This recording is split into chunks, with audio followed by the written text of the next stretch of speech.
Hi, class. It's Dr. Lindner. We're still talking about the digestive tract.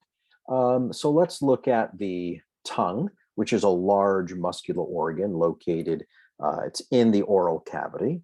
And the tongue is composed of skeletal muscle. It's got some mucous membranes and specialized nerve endings. These are called chemoreceptors. And these nerve endings are very important in their connection to the taste buds. We can see here is the tongue.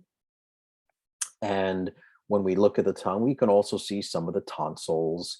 Here's the palatine tonsil off to the side, and here's the lingual tonsil. Back here is the epiglottis. And the tongue does have taste buds that are there to help us differentiate sweet from salty, from sour, bitter, or umami. So sweet is for the detection of carbohydrates. Salty is for electrolytes like sodium, potassium, calcium, and chloride. They're all important for muscle function and nerve function. Sour can protect us against acidic type of poisons. Bitter can help us against alkaline type of poisons. And umami is going to detect glutamate. Glutamate is important for detecting proteins. This is what our taste buds kind of look like. And if we were to blow that up, here is a taste bud. And here you can see right there's an opening for a taste bud.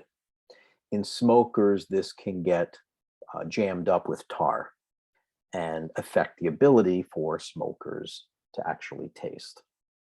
Here is sweet, salty in the front, sweet just behind it, sour around the periphery, umami in the center, and bitter in the posterior portion.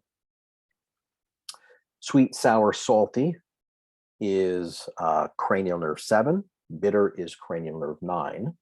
So here I put the cranial nerves, 5 for pain, right? If you bite on your tongue, that's an issue. 7 is sweet, sour, and salty. 9 is bitter to the posterior 1/3. And then 12, the hypoglossal, moves the tongue. 5 is the trigeminal, 7 is the facial, 9 is glossopharyngeal, and 12 is the hypoglossal. The tongue helps to manipulate food when it's in our mouth. It's involved in forming the bolus.